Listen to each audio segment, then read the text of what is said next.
नादिर शाह के आक्रमण की भविष्यवाणी करने वाले संत कौन से थे? चरणदास जी। और नादिर शाह का आक्रमण एक ऐसा आक्रमण था जो अब तक दिल्ली उसकी गवाह है। कौन से आक्रमण की? नादिर शाह के आक्रमण की। अब हुआ क्या था, ये तो पहले ही कह चुके थे कि भारत पर कौन अटैक करेगा? नादिर शाह। अब देखिए यहां पर भारत में उस समय तत्कालीन एक शासक हुआ करता था जिसका नाम क्या था? मोहम्मद रंगीला। क्या नाम था? नाम से भी रंगीला था और काम से भी रंगीला था। कौन था आपका? मोहम्मद रंगीला। एक नंबर का बेवड़ा आदमी था। मैंने आपको कहा मुगलों में दारू पीने से ज्यादा इनको फुर्सत ही नहीं मिली। एक नंबर का बेवड़ा। कौन? आपका रंगीला। और इतनी शराब पीता कि खुद को ही पता नहीं रहता कि वो किस स्थिति में पड़ा हुआ है। दुर्भाग्य देखिए, ये हमारे ऊपर इन लोगों ने क्या किया है? शासन किया है। इसीलिए अपन कहते हैं लोकतंत्र बड़ा अच्छा है। धन्यवाद देते हैं जिन्होंने स्वतंत्रता आंदोलन में अपना महत्वपूर्ण योगदान दिया, उन सेनानियों को। धन्यवाद देते हैं जिन्होंने हमें संविधान दिया है, बाबा अंबेडकर और कांग्रेस पार्टी को। जो आज वो राजतंत्र नहीं है, आज कौन सा तंत्र है? लोकतंत्र। और नहीं, आज भी इस बेलखड़े आदमी का कोई वंशज हमारे ऊपर बैठकर शासन कर रहा होता और हमें क्या निकाल रहा होता? आदेश। तो रंगीला क्या है? शराब में डूबा रहता था और दिल्ली भी शराब में डूबी चुकी थी उस समय पूरी। रंगीला जब शराब में डूबा रहता था तो रोजाना दरबार वाले कहते कि साहब जनता रोजाना आता है या फरियाद सुना करो, उनकी कुछ बातें तो सुना करो।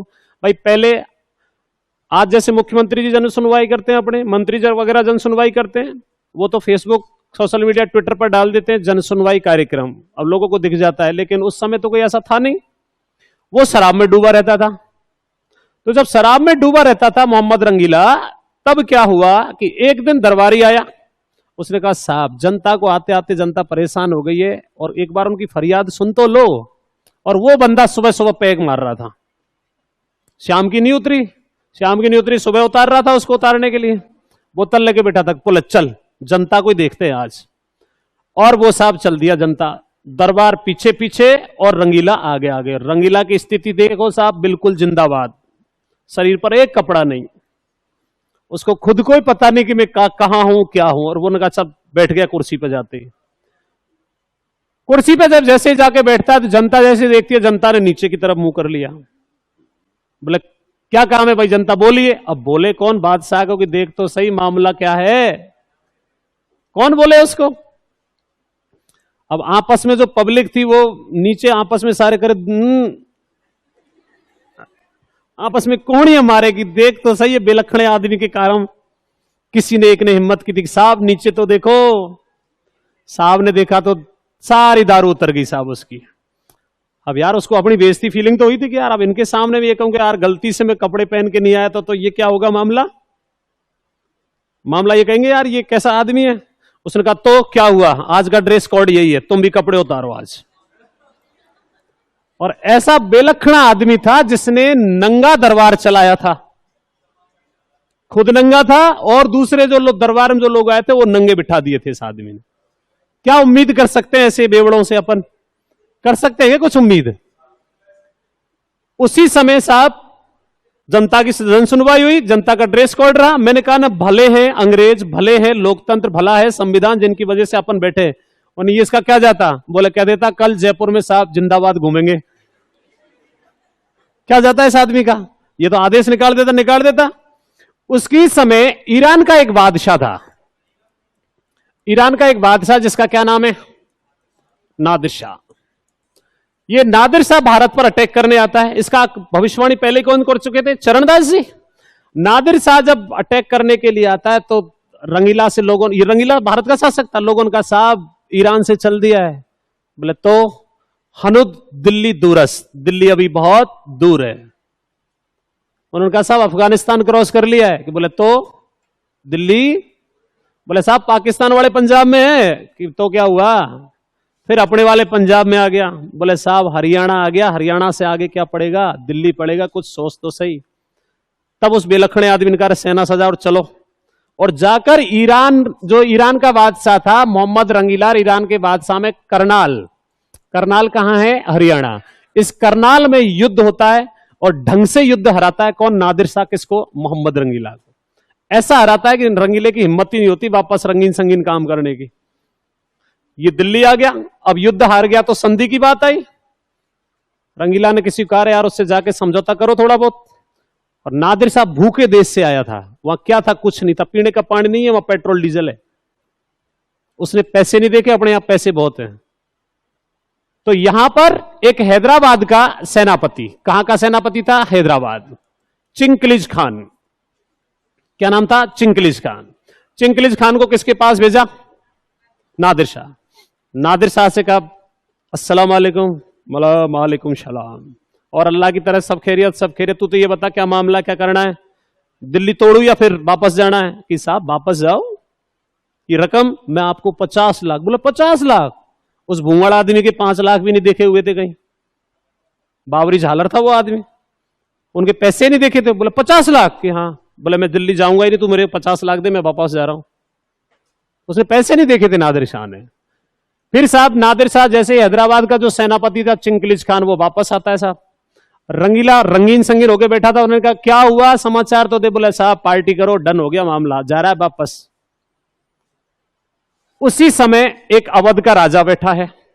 कहां का राजा है? अवध का, शहादत खां।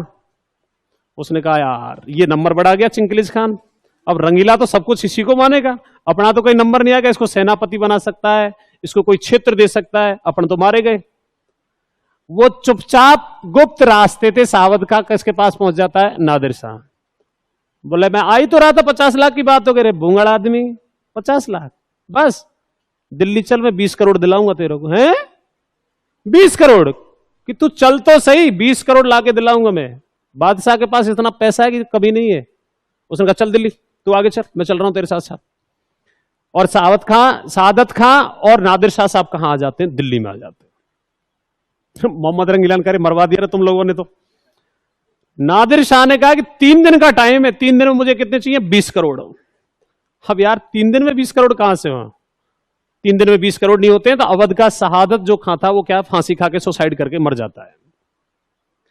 और नादिर शाह ने आदेश दे दिया दिल्ली को लूटा जाए। दिल्ली में वो लूटमाट मचाई इन लोगों ने, घरों में से महिलाओं को निकाल निकाल के उनके जेवर, पैसे, बर्तन तक बेच दिए थे इन लोगों ने। पैसा कलेक्ट करना था, इधर इसको भी पैसा देना था, तो इसने भी दिल्ली की जनता को लुटवा दिया। दोनों ने जम के दिल्ली की जनता को लूटा साहब। फिर दोनों में कुछ दिन के लिए साहब क्या होता है? समन्वय स्थापित हो जाता है पैसे के लिए, साहब कुछ दिन में दे देंगे। उसी समय इस रंगीला की एक प्रेमिका थी वैश्या, उससे प्रेम किसको हो गया? नादिर शाह को। किसको हो गया? नादिर शाह। अब नादिर शाह शाम को 2 पैग मारे और वो बैठी रहे वहां। बोले क्या हालचाल है? बोले ठीक है। कितना है तेरे पास? उसने कहा इतना है। तो तुझे कितना चाहिए? कि तेरे पास कुछ नहीं है, मेरे वाले के पास है जितना तेरे वाले के पास, तेरे पास नहीं है। उसने कहा क्या है तेरे वाले के पास? कि मेरे वाला जब बैठता है तो तख्ते हाउस, सुना है नाम? मयूर सिंहासन। नादिर शाह लेके गया था उसको। कौन लेकर गया था? नादिर शाह। कि बोला वो भी मैंने ले लिया है। दूसरे दिन फिर आया, बोले अब क्या है तेरे वाले के पास? कि मेरे वाले के पास वो चीज है तो शायद तेरे पास हो ही नहीं सकता, अगर तू उस चीज को ले लेगा तो मैं तेरी। उसने कहा ऐसा क्या है? कोहिनूर।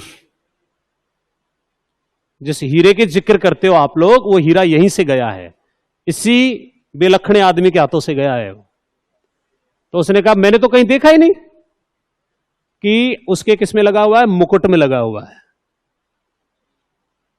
किस में लगा हुआ है? मुकुट में लगा हुआ है। उसने कहा ठीक है, उसको भी हथियाते हैं। शाम को दोनों भाई बैठते हैं। कौन कौन? मोहम्मद रंगीला और नादिर शाह।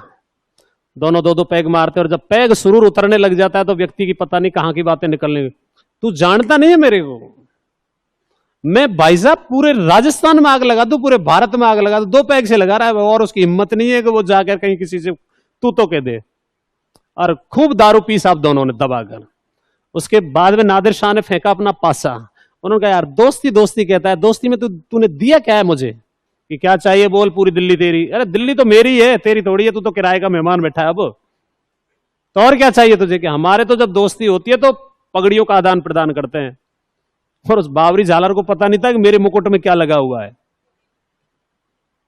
उसने कहा ओ तो कौन सी बड़ी बात, ये ले मेरा मुकुट तेरे ऊपर, तेरा मुकुट मेरे ऊपर। आधे सर का शाबाश बेटे, सही रास्ते पे चल रहा है। जाके साहब फिर उसके पास पहुंचता है, उस प्रेमिका के पास, बोले अब तो तू मेरी है कि अब मैं तेरी हूं। सुबह उसकी नींद खुली किसकी? रंगीले की। रंगीला मन ही मन में पछतावा, तब से अपना डायमंड का जो कोहिनूर वाला हीरा है वो हीरा आया ही नहीं है। कौन लेके गया था? नादिर शाह। उसी समय किसी ने दिल्ली की जनता में अफवाह फैला दी कि रंगीला ने किसको मार दिया है? नादिर शाह को। दिल्ली की जनता में हौसला आ गया, अपने वाले राजा ने उसको मार दिया तो अपन इनके सैनिकों को तो मार ही सकते हैं कम से कम। और दिल्ली की जनता टूट पड़ी साहब किसके सैनिकों पर? नादिर शाह के सैनिकों पर। ले जाए घरों में बंद कर ले, पकड़ ले, बाथरूम पैक कर, धय दमादम धय दमादम धय दमादम। उसने कहा यार ये तो तगड़ा काम हो गया। किसी प्रकार से ये बात किसको पता लगी? नादिर शाह को। नादिर शाह ने जब देखा कि मेरी सेना मारी जा रही है, तो नादिर शाह दिल्ली की जामा मस्जिद पर खड़ा हो गया था और सेना को आदेश दिया था कि जब तक ये तलवार म्यान के अंदर नहीं जाए तब तक दिल्ली में कत्लेआम रुकना नहीं चाहिए। आदेश किसने दिया था? नादिर शाह ने।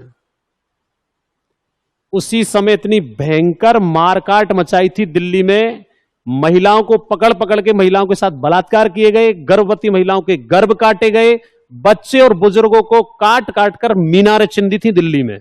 यमुना का पानी खून से क्या हो गया था? लाल हो गया था। या तो दिल्ली में आदमी नहीं थे या दिल्ली में सारे आदमी मारे जा चुके थे उस आक्रमण में। ऐसे इन लोगों के बेवड़ों की वजह से हुआ था वो काम। तक मस्जिद का मौलवी था, और मस्जिद का मौलवी यूं घुटनों के बल और कोहनी के बल चलता हुआ आया किसके पास? नादिर शाह के पास। मुंह में घास का तिनका था, और घास का तिनका लेना आप जानते ही हो, मैं तेरी काली गाय हूं, मैंने छोड़ दे, बख्श दे।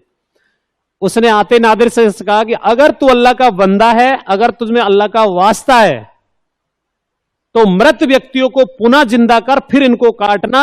दिल्ली में अब कोई व्यक्ति नहीं बचा है। या तो दिल्ली की जनता भाग चुकी है या दिल्ली की पूरी जनता क्या हो चुकी है? मारी जा चुकी है। तब उस मौलवी के कहने पर उसने कहा अगर तुझमें इतनी शक्ति है कि मुर्दों को वापस जिंदा कर सकता है तो फिर काटना, फिर मर जाए, फिर जिंदा करना, फिर काटना। लेकिन अब कोई नहीं बचा है दिल्ली में। दिल्ली का यमुना का पानी क्या हो गया? लाल। लाशों की मीनारें चिंदी थी किसने? नादिर शाह ने। और तब उसने अपनी तलवार को किसमें दिया था? म्यान में। ऐसे भूंगड़ शासकों की वजह से अपने सारे कारनामे हुए हैं, नादिर शाह जैसे। ठीक है साहब, तो यह आपका आक्रमण